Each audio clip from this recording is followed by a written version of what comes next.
Hello student, we are going to be start crystal field theory. आज हम crystal field theory की study करेंगे। Previous lecture में मैंने आपको वैलेंसी बॉन्ड थ्योरी को बताया। वैलेंसी बॉन्ड थ्योरी में आपने कॉम्प्लेक्स का hybridisation, unpaired electron, magnetic movement, ये सब आपने निकालना सीखा। पर बेटा कुछ कॉम्प्लेक्स ऐसे थे जहाँ पर वीबीटी फॉलो नहीं हो पा रही थी। जैसे फॉर एग्जांपल मैं आपसे बात करूँ, Mn Cn whole 6 3 minus charge है। अगर मैं लिमिटेशन, यहाँ पे हेडिंग है लिमिटेशन ऑफ वीबीटी, ठीक है। वीबीटी के अकॉर्डिंग अगर हम इसका मैग्नीज और ये जो Cn इसके 6 लिगेंड्स लगे हुए हैं, अगर हम वीबीटी से इसका कॉम्प्लेक्स का इसकी प्रॉपर्टीज़ को देखना चाहें तो बेटा इसका जो डायमैग्नेटिक मूवमेंट आ रहा था न्यू इक्वल टू 0 आ रहा था, ठीक है। पर एक्सपेरिमेंटली देखा गया कि इसके पास अनपेयर्ड इलेक्ट्रॉन, 2 अनपेयर्ड इलेक्ट्रॉन है, ठीक है। एक्सपेरिमेंटली देखा गया और जब हम वीबीटी से निकालते हैं तो ये डायमैग्नेटिक बिहेवियर शो करता है। और एक्सपेरिमेंटली ये देखा गया कि इसके पास 2 अनपेयर्ड इलेक्ट्रॉन है और इसका मैग्नेटिक मूवमेंट 2.8 है, ठीक है। और इसका हाइब्रिडाइजेशन D2sp3। आप जब इसमें वीबीटी को अप्लाई करेंगे, मैग्नीज में साइनाइड, Cn के इसमें 6 लिगेंड्स लगे हुए हैं, तो आप देखेंगे कि आपका डायमैग्नेटिक बिहेवियर शो करेगा, ठीक है। तो जिसको वीबीटी एक्सप्लेन नहीं कर पाई कि वीबीटी के थ्रू 0 आ रहा है और इसका अगर एक्सपेरिमेंट ही देखा जाए मैग्नेटिक मूवमेंट तो 2 अनपेयर्ड इलेक्ट्रॉन की वजह से 2.8 आ रहा था, तो इसको वीबीटी ने एक्सप्लेन नहीं किया, ठीक है।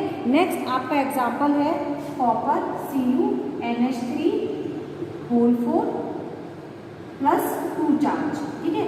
इसको भी वीबीटी ने एक्सप्लेन नहीं किया। इसमें अगर हम अकॉर्डिंग टू वीबीटी निकालें तो बेटा इसमें देखिए, जैसे इसका मैं बताई देती हूँ आपको। कॉपर क्या है, +2 स्टेट में, x की वैल्यू कितनी आएगी, +2।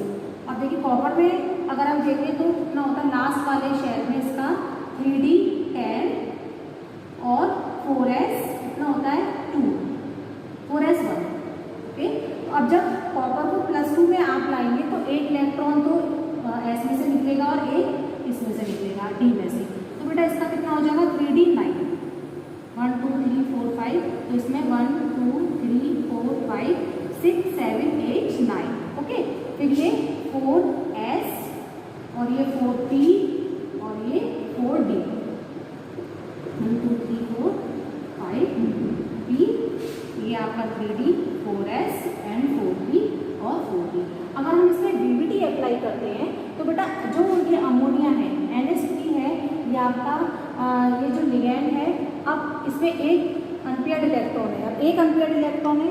अब ये वीबीटी ने कहीं भी शो नहीं किया कि इस एक अनपेयर्ड इलेक्ट्रॉन का क्या करना है, ठीक है। अनपेयर्ड इलेक्ट्रॉन का क्या करना है, तो अकॉर्डिंग टू वीबीटी अगर हम देखें तो जो अमोनिया लिगैंड है आपका, तो एक NH3 यहाँ आएगा, एक NH3 यहाँ आएगा और एक NH3 यहाँ पर और एक NH3 यहाँ पर, क्योंकि वीबीटी के अकॉर्डिंग लिगेंड्स को एक खाली ऑर्बिटल लेना होता है जहाँ पर उसके 2 इलेक्ट्रॉन आ जाए, ठीक है। तो अब यहाँ क्या है, अब वीबीटी ने ये नहीं बताया कि इस अनपेयर्ड इलेक्ट्रॉन, उसने क्या बताया कि जो अनपेयर्ड है उनकी पेयरिंग होगी, ठीक है, पेयरिंग होगी। अगर स्ट्रॉन्ग लिगेंड है और नहीं है तो वो एज इट इज रहेंगे, जबकि आपका अमोनिया क्या है, स्ट्रॉन्ग लिगेंड है। और आप इसमें से अब इसकी अकॉर्डिंग sp3 हाइब्रिडाइजेशन आ रहा है, जबकि एक्सपेरिमेंटली देखा गया कि इसका हाइब्रिडाइजेशन कितना आ रहा है, dsp2। इट मीन्स ये वाला d ऑर्बिटल sp2। इसका मतलब ये है एक्सपेरिमेंट के थ्रू देखा गया कि ये वाला जो अनपेयर्ड इलेक्ट्रॉन है वो p में शिफ्ट हुआ और यहाँ से लिगेंड्स की अप्रोच होना शुरू हुआ। अब ये वीबीटी ने इसको समझा ही नहीं पाई कि हमें ये इलेक्ट्रॉन p में कैसे जंप कराना है, और ये क्योंकि उसने तो केवल पेयरिंग बताया था, वीक लिगेंड है तो नहीं पेयरिंग होगी और स्ट्रॉन्ग लिगेंड है तो पेयरिंग होगी, और जबकि अमोनिया आपका स्ट्रॉन्ग लिगेंड है और यहाँ पर पेयरिंग नहीं हुई। अब इस इलेक्ट्रॉन का क्या करना है, उसने कहीं नहीं बताया कि जंप करके कहाँ जाएगा। तो कुछ कॉम्प्लेक्स ऐसे थे कि जिसमें हाइब्रिडाइजेशन में वेरिएशन आ रहा था, मैग्नेटिक मूवमेंट में वेरिएशन आ रहा था और वीबीटी उसको एक्सप्लेन नहीं कर पाई। इन्हीं कॉम्प्लेक्स एनालिसिस के लिए ऐसा क्यों हो रहा है, स्ट्रॉन्ग लिगैंड वीक लिगैंड, इसको बताने के लिए क्रिस्टल फील्ड थ्योरी आपकी आई। तो क्रिस्टल फील्ड थ्योरी देखते हैं हम।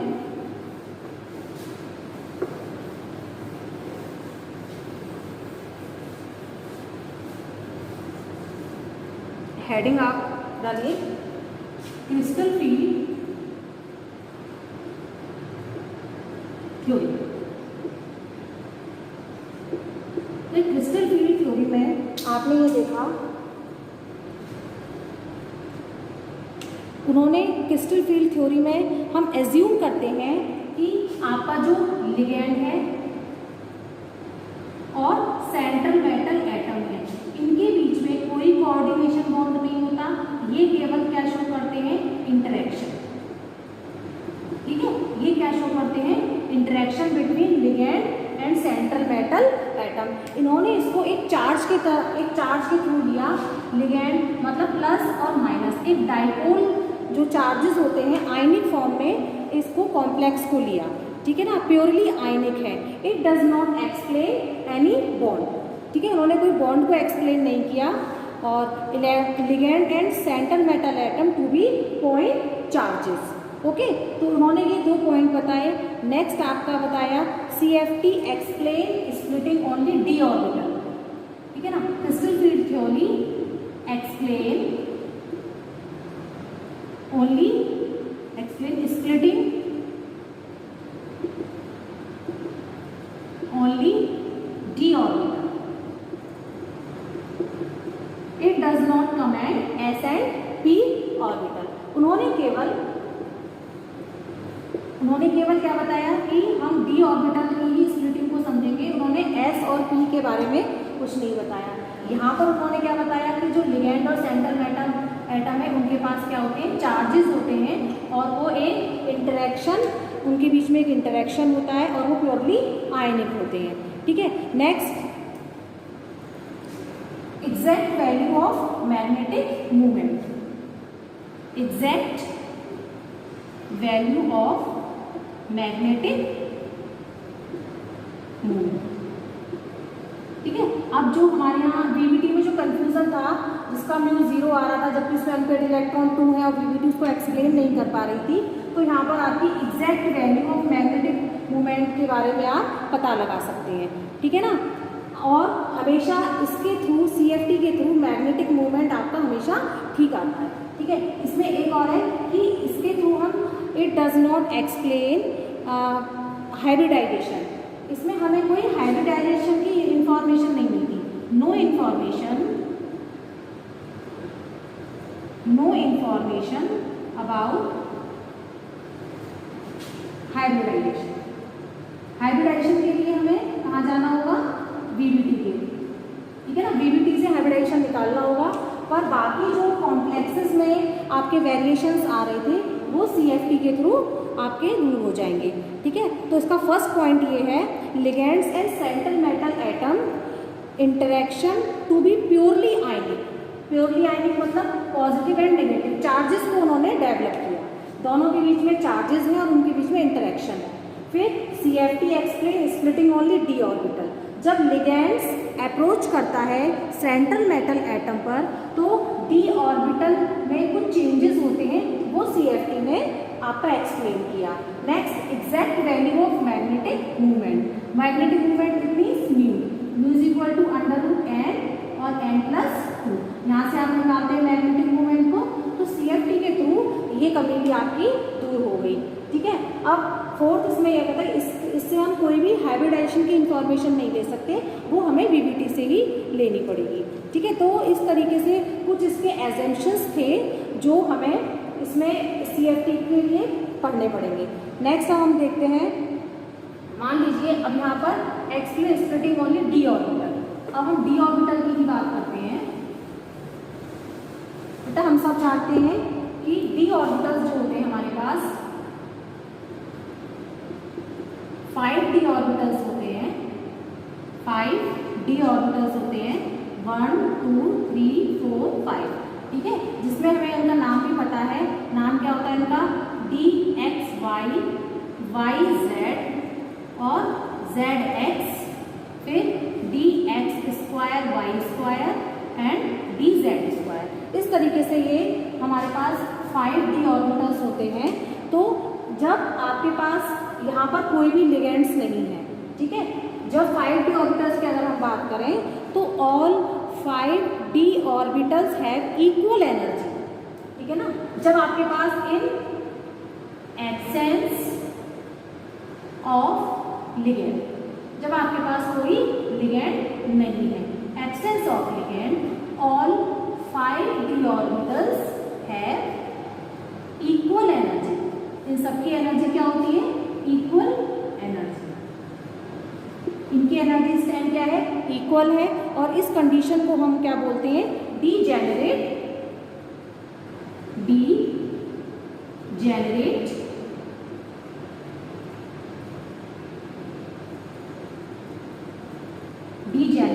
ऑर्बिटल्स। ओके, डीजेनरेट ऑर्बिटल्स है। इस टाइम क्या है? जब आपके पास कोई लिगेंड नहीं है, सेंट्रल एटम आपका अकेला है, तो उसमें जो डी ऑर्बिटल्स हैं उनके पास, पांचों डी ऑर्बिटल के पास आपकी इक्वल एनर्जी है। अब ये जो हमारे D X Y Y Z Z X, ये क्या होते हैं? ये जो आपके 3 ऑर्बिटल्स हैं, अगर हम इनको एक्सिस पर देखें एक्स वाई जेड, तो देखो बेटा ये इस तरीके से बनते हैं। ये एक्स एक्सिस है, ये वाई एक्सिस है। Okay, X axis and Y axis, तो ये आपके मिडवे द एक्सिस होते हैं, ठीक है, midway the axis X and Y. Next Y and Z, Y and Z 45 degree angles पर होते हैं, ठीक है, वाई जेड एंड आपका जेड एक्स,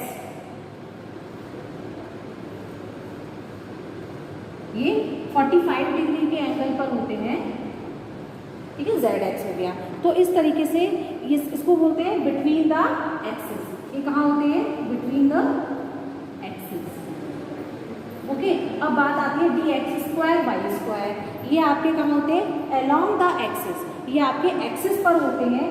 जब इनकी हम शेप बनाते हैं तो कुछ इस तरीके से बनती है कि इनको आपको एक्सिस पर ही दिखाना होता है। जैसे ये है आपका, ये बन गया एक, फिर ये आपके क्या है? एक्सिस पर होते हैं, इसलिए इनका नाम हम क्या लिखते हैं? D X square Y square. Okay, अब जेड स्क्वायर, जेड पे ये भी आपके कहाँ होते हैं? एक्सिस पर होते हैं, ठीक, इस तरीके से ये एक्सिस पर होते हैं, इसलिए इसको हम क्या बोलते हैं? D Z square. ये इस तरीके से इनके नाम होते हैं और ये इनकी शेप्स हैं। ये दोनों क्या होते हैं? अलोंग द एक्सिस और ये मिडवे द एक्सिस। इस तरीके से ये इनके डीजेनरेटेड ऑर्बिटल्स के शेप होती हैं और एक्सिस पर आपके ये दोनों होते हैं और एक्सिस के बीच में ये होते हैं। अब मान लीजिए कोई लिगेंड अप्रोच करता है, ठीक है, मान लीजिए अब क्या है, उस टाइम पर क्या है कि इनकी उससे पहले की एनर्जी सबकी सेम है। अब कोई लिगेंड आया, लिगेंड के पास ही बेटा इलेक्ट्रॉन्स होते हैं, ठीक है, लिगेंड्स के पास भी इलेक्ट्रॉन्स हैं और अपना जो आपका सेंट्रल एटम होगा उसमें डी ऑर्बिटल्स में भी कुछ इलेक्ट्रॉन पड़े हुए होंगे। अब बेटा जब इलेक्ट्रॉन आता है तो रिपल्शन भी होगा, एक तरफ से अट्रैक्शन होगा तो पर रिपल्शन भी होगा। किसी एक्सिस पर रिपल्शन ज़्यादा होता है और किसी एक्सिस पर रिपल्शन कम होता है। ये डिपेंड करता है कि आपके कॉम्प्लेक्स की ज्योमेट्री कैसी है, ठीक है। तो अब जैसे मान लीजिए आप ऑक्टाहेड्रल केस के बारे में बात करते हैं, तो ऑक्टाहेड्रल केस में आप देखते हैं कि 6 लिगेंड अप्रोच करते हैं। इन ऑक्टाहेड्रल केस, अगर हम ऑक्टाहेड्रल केस की बात करें, केस 1, तो उसमें आपके जो होते हैं 6 लिगेंड्स सेंट्रल मेटल एटम को अप्रोच करते हैं। इट मीन्स आप मान लीजिए सेंट्रल मेटल एटम है मिड में, तो वो किस तरीके से होगा बेटा? मान लीजिए ये मेटल है तो ये और आपके इस तरीके से, और यहाँ से ये लिगेंड्स आपके अप्रोच कर रहे हैं। ये कौन कौन सी एक्सिस है? X axis, X dash, Y और वाई डैश, जेड और जेड डैश। इस तरीके से ये आपके ऑक्टाहेड्रल केस की कंडीशन है। तो इसमें आप किस तरीके से हम क्रिस्टल फील्ड थ्योरी को अप्लाई करेंगे हम वो देखते हैं, ठीक है। आप इसको नोट कर लीजिए पहले, इसके बाद हम आपको बताते हैं। ओके।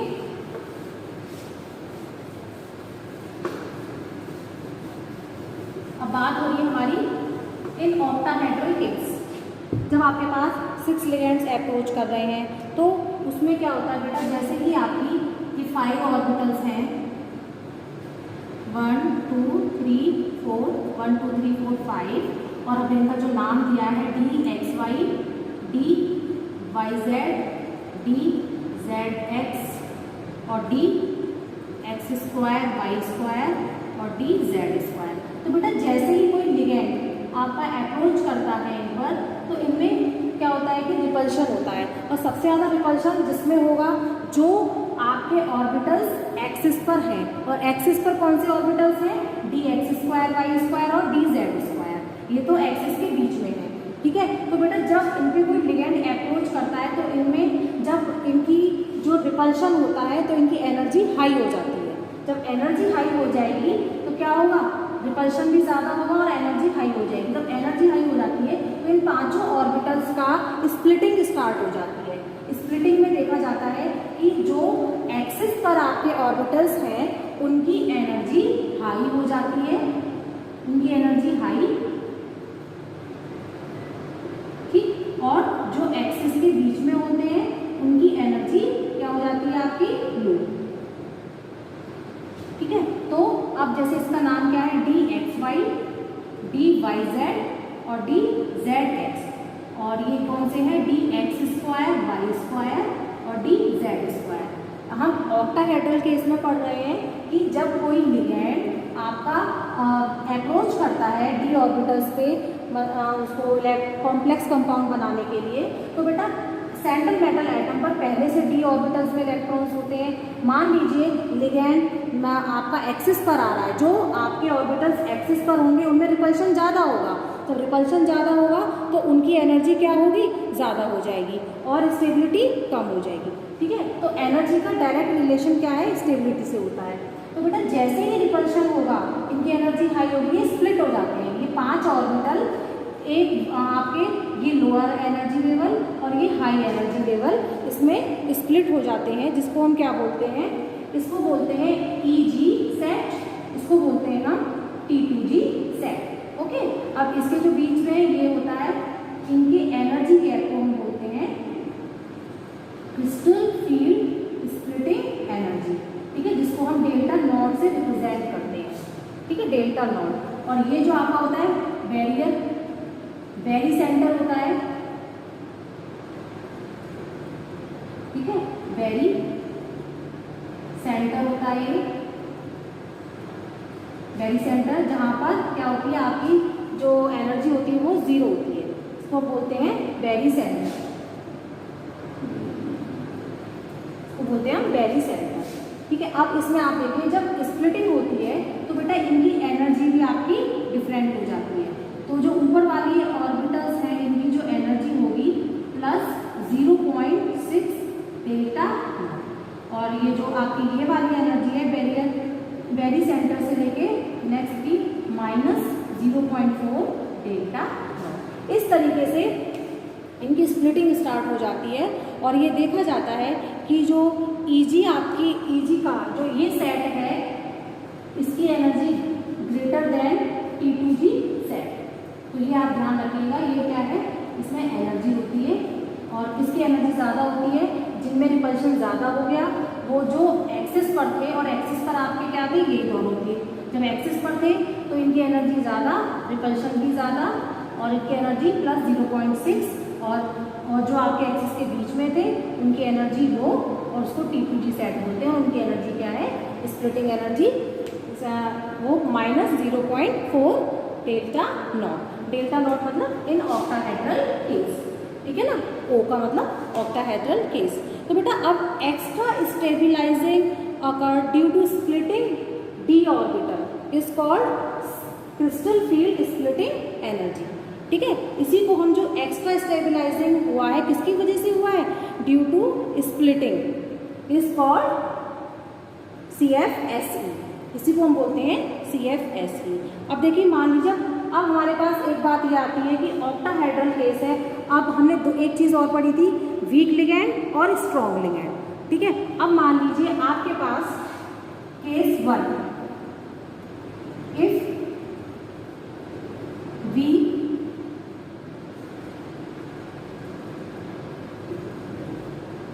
वीक फील्ड लिगेंड, जो आपका लिगेंड है वो कैसा है, वीक है। जब बेटा वीक लिगेंड अप्रोच करता है डी ऑर्बिटल पर, तो उसकी जो डेल्टा नॉट मतलब जो पेयरिंग एनर्जी होती है वो हमेशा ज़्यादा होती है, स्टेबिलाइजिंग आपकी क्रिस्टल फील्ड स्टेबिलाइजिंग एनर्जी से हमेशा ज़्यादा होती है। पेयरिंग एनर्जी कौन सी होती है, इलेक्ट्रॉन को पेयर करने वाली एनर्जी को ही हम बोलते हैं पेयरिंग एनर्जी। मतलब इलेक्ट्रॉन की पेयरिंग होगी तो फिर हमें उसको एक्स्ट्रा एनर्जी देनी पड़ेगी, ठीक है, जब भी इलेक्ट्रॉन्स पेयरिंग में जाएंगे। तो जब वीक लिगेंड होगा, वीक है, एक तो वीक है इसीलिए हमें उसको एनर्जी देने की ज़रूरत है। स्ट्रॉन्ग होगा तो हमें एनर्जी की ज़रूरत नहीं पड़ेगी, वहाँ पर आपका क्रिस्टल फील्ड स्प्लिटिंग एनर्जी ज़्यादा होगी as compare to pairing energy से। ओके, तो अब हम ये सीखेंगे कि जब आपका वीक लिगेंड अप्रोच करता है तो हम इलेक्ट्रॉन को इन ऑर्बिटल्स में कैसे फिल करते हैं, ठीक है, इन ऑर्बिटल्स को कैसे फिल करेंगे वो हम देखते हैं। आप इसे नोट कर लीजिए, फिर इसके बाद हम इलेक्ट्रॉन्स की फिलिंग देखते हैं। ओके,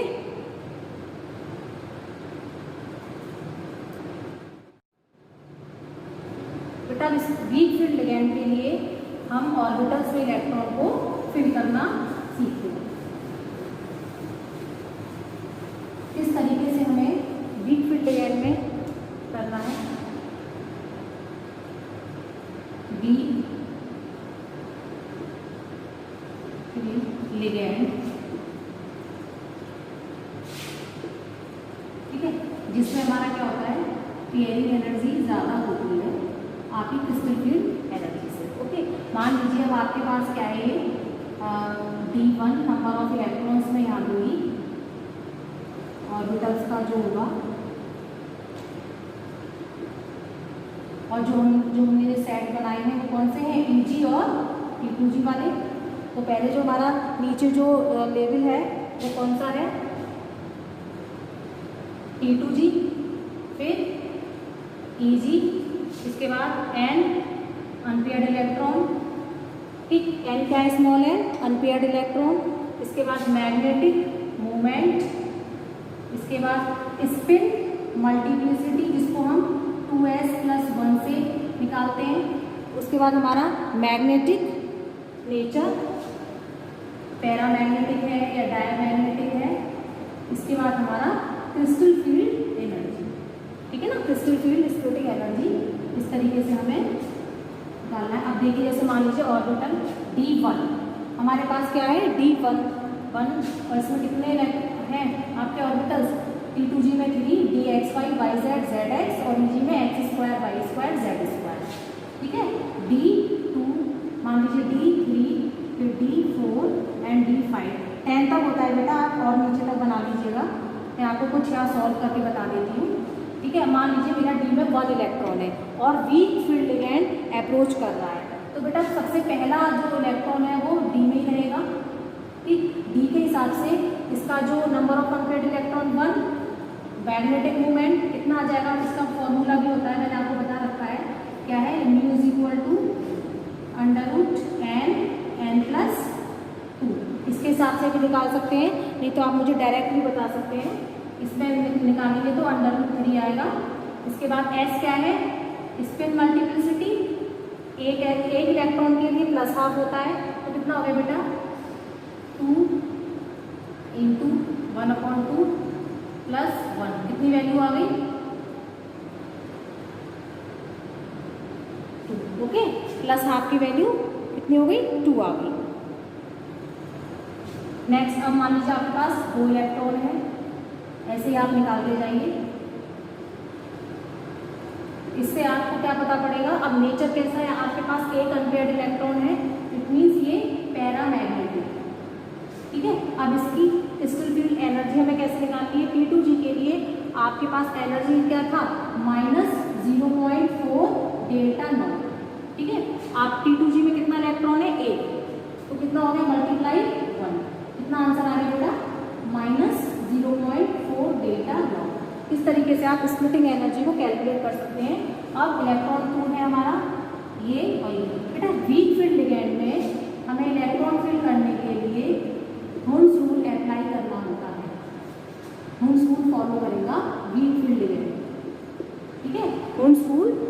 करेगा वीक फील्ड लिगेंड। अब देखिए 2 इलेक्ट्रॉन्स है, नंबर ऑफ अनपेयर्ड इलेक्ट्रॉन 2, और 2 को आप इसमें रखेंगे अंडर रूट 2 के लिए, तो आपकी वैल्यू कितनी आ जाएगी, यहाँ रखिए 2, 2 + 2 तो अंडर रूट 8। ओके, अब स्पिन मल्टीप्लिसिटी 1 के लिए +½ कितना हो गया 1, तो कितना आ गया 2 × 1 + 1, कितनी वैल्यू आ गई 3। अब पैरामैग्नेटिक है क्योंकि इसमें 2 अनपेयर्ड इलेक्ट्रॉन है, तो ये भी क्या हो गया पैरामैग्नेटिक। अब इसकी क्रिस्टल फील्ड एनर्जी निकालनी है, तो एनर्जी कितना है 0.4 ΔE और इनटू कितने इलेक्ट्रॉन्स हैं 2, तो 2, आपकी एनर्जी कितनी आ गई -0.8 ΔE। इस तरीके से आप इलेक्ट्रॉन्स की पूरी स्टडी कर सकते हैं। 3 इलेक्ट्रॉन की बात है तो 1 2 3, ठीक है। अब अनपेयर्ड इलेक्ट्रॉन कितने हो गए आपके पास 3, और ये आप इसमें निकालेंगे 3 5 और 15, और 3 के लिए +½ 1, और ये कितना हो गया 3/2, ठीक है। तो 2 × 3/2 + 1 कितना है बेटा 4, ठीक है। कितने unpaired electron 3, it means para. Next, अब इसकी स्प्लिटिंग एनर्जी हम कैसे निकालेंगे, -0.4 × कितने इलेक्ट्रॉन है 3, ठीक है। तो ये कितना आ गया 3 × 4 = 12 -1.2 ΔE। तो वीक फील्ड लिगेंड में बेटा हमें अब बात आती है D4 की। यहीं पर हमें D3 तक तो सब कुछ सेम है होगा, स्ट्रॉन्ग लिगेंड हो चाहे वीक लिगेंड हो। अब बेटा D4 से चेंजेस शुरू हो जाते हैं कि अब हमें 1 2 3, अब 3 इलेक्ट्रॉन के बाद चौथा इलेक्ट्रॉन कहाँ जाएगा। अब आपको पता है हमें होल्स रूल फॉलो करना है। इट मीन्स पहले क्या होगा आपका, ये जो इलेक्ट्रॉन है पहले इसमें जाएगा, ठीक है। 1 2 3 4 इसमें चला गया, ये होल्स रूल है, पहले एक इलेक्ट्रॉन सब ऑर्बिटल्स में जाएगा, क्योंकि ये पेयरिंग नहीं करेंगे, पेयरिंग करेंगे तो उनको एनर्जी हमें ज़्यादा देनी है, तो एनर्जी देने की ज़रूरत ही नहीं है। जब क्रिस्टल फील्ड एनर्जी आपके पास है तो आप पहले इसकी पेयरिंग कराइए, मतलब पहले होल्स रूल के अकॉर्डिंग इसको स्टार्ट करिए भरना, उसके बाद इसकी पेयरिंग स्टार्ट होगी, ठीक है। अब क्या होगा, अब 1 2 3 4 आपके अनपेयर्ड इलेक्ट्रॉन होंगे। 4 के लिए आप यहाँ रख दीजिए 4, और 4 + 2 कितना हो गया 6 √24, और +½ +½ 1 +½ +½ 1 मतलब 2, तो कितना हो गया 2 × 2 + 1, ये वैल्यू आ गई बेटा इसकी मल्टीप्लिसिटी 5, और आपके पास अनपेयर्ड इलेक्ट्रॉन है तो ये पैरा, और इसकी वैल्यू आप निकाल देंगे 1 2 3 4, इसकी -0.4 × अब देखिए T2G में बेटा 3 इलेक्ट्रॉन्स हैं आपके अनपेयर्ड, तो × 3 प्लस एक आपका कहाँ है EG में है, जिसकी हमारे -0 कितना होता है +0.6 × 1, तो ये कितना हो गया 4 3 12 माइनस का 1.2 और +0.6, आपकी एनर्जी कितनी है 0.6, इसकी माइनस, तो ये आपकी ΔE आ गया। ओके, अब यहाँ पर देखिए आप जैसे मान लीजिए, अब इजीली आप कैलकुलेट कर सकते हैं 1 2 3 4 5, ठीक है। 5 इलेक्ट्रॉन्स यहाँ आ गए, आपके पास अनपेयर्ड इलेक्ट्रॉन हो गए 5, इसके बाद 5 को यहाँ रखिए 5, और 5 + 2 7 √35, और 5 की वैल्यू कितनी हो जाएगी, यहाँ देखिए +½ 2, तो कैलकुलेट करके कितना आ जाएगा 2.5। ओके, इसी फॉर्मूले में करना है। आपके पास क्या गया एरर पैरामैग्नेटिक, अब इसकी वैल्यू निकालिए -0.4 × कितने इलेक्ट्रॉन से 1 2 3 प्लस इसमें कितने 2, 0.6 × 2, तो ये कितना आया -1.2 + 1.2 ΔE, कैंसिल हो गए 0। तो बेटा आप इस तरीके से ऐसे आप D6 के लिए करेंगे। अब D6 वाला इलेक्ट्रॉन कहाँ जाएगा, अब आपको देखिए अब इलेक्ट्रॉन कहाँ फिल होगा, अब आपका इलेक्ट्रॉन D6 में इधर आएगा, ठीक है। 1 2 3 4 5, अब यहाँ पर आपका पहले T2G में पेयरिंग स्टार्ट होगी, फिर EG में इलेक्ट्रॉन्स जाएंगे, तो इस तरीके से आप इजीली निकाल सकते हैं। अब अनपेयर्ड इलेक्ट्रॉन कितने हो गए 1 2 3 4 अनपेयर्ड इलेक्ट्रॉन हो गए, ठीक है। 4 अनपेयर्ड इलेक्ट्रॉन के लिए आपके पास इजीली निकाल सकते हो। ठीक है, 4 अनपेयर्ड इलेक्ट्रॉन। अब आप आराम से इनको कैलकुलेट कर सकते हैं। D10 तक, D9 तक आप इजीली, ये क्या है, वीक फील्ड लिगैंड के लिए, जहाँ पर आपको हुंस रूल फॉलो करना है। हुंस रूल फॉलो मतलब पहले एक इलेक्ट्रॉन आपका जाएगा, उसके बाद आपका यहाँ पर ये पेयरिंग स्टार्ट होगी D6 से। ओके, तो आई होप ये आपको समझ में आ रहा होगा। तो आप इस तरीके से इससे magnetic movement, spin, multiplicity, nature, आपका जो वेरिएशन वीबीटी में आ रहा था वो यहाँ पर नहीं आएगा। ठीक है, नेक्स्ट हम बात करते हैं स्ट्रॉन्ग लिगैंड के लिए। बेटा स्ट्रॉन्ग लिगैंड में हमें क्या होना है, उनका एनर्जी गैप ज़्यादा होता है। वीक फील्ड लिगैंड में एनर्जी कम होती है, एनर्जी गैप उनमें कम होता है। इसमें एनर्जी, क्योंकि स्प्लिट रिपल्शन होता है, ज़्यादा होता है, तो उनके बीच की एनर्जी ज़्यादा हो जाती है स्ट्रॉन्ग लिगैंड में। और स्ट्रॉन्ग फील्ड लिगैंड में हमें क्या करना था, वहाँ पे हुंस रूल फॉलो नहीं होता। इट मीन्स वहाँ पर क्या होगा, पहले ये सारा पेयर्ड होगा इलेक्ट्रॉन के अकॉर्डिंग। जब ये इसमें 6 इलेक्ट्रॉन हो जाएंगे, उसके बाद यहाँ पर इलेक्ट्रॉन पेयरिंग स्टार्ट करेंगे। ठीक है, जैसे मैं आपको इसी में बता देती हूँ स्ट्रॉन्ग लिगैंड के लिए। इसे आयो, पहले आप इसको नोट कर लीजिए। ठीक है, आप इसे नोट कर लीजिए।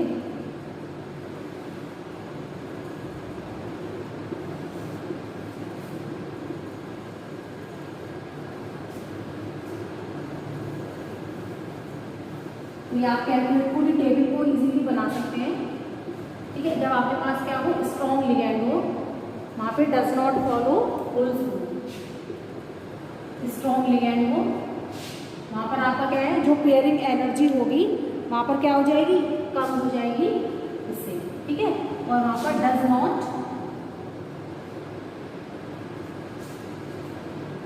फॉलो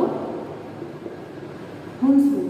ओके, अब मान लीजिए 1 2 3 तक तो सेम ही रहेगा। बात कहाँ से आती है, 3 तक तो सेम है। आपका 4th इलेक्ट्रॉन कहाँ पर जाएगा। ओके, 3 तक तो सब में ही सेम है, क्योंकि पहले एक लेवल आपका क्या होगा, फिल होगा, उसके बाद आप सेकंड लेवल पर जाएंगे।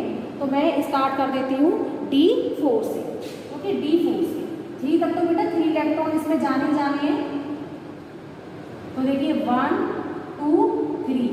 अब जब आपका वीक लिगैंड था तो चौथा इलेक्ट्रॉन यहाँ जाना था। स्ट्रॉन्ग लिगैंड होने की वजह से पहले यहाँ पर जाएगा। ठीक है, पहले आपका T2G लेवल, वो जो आपका लोअर एनर्जी लेवल है, वो आपका फुलफिल्ड होगा। उसके बाद इसमें इजी में इलेक्ट्रॉन्स जाएंगे। तो अब आप इसके हिसाब से कैसे निकालेंगे, इसका 2 अनपेयर्ड इलेक्ट्रॉन है, तो हो गया।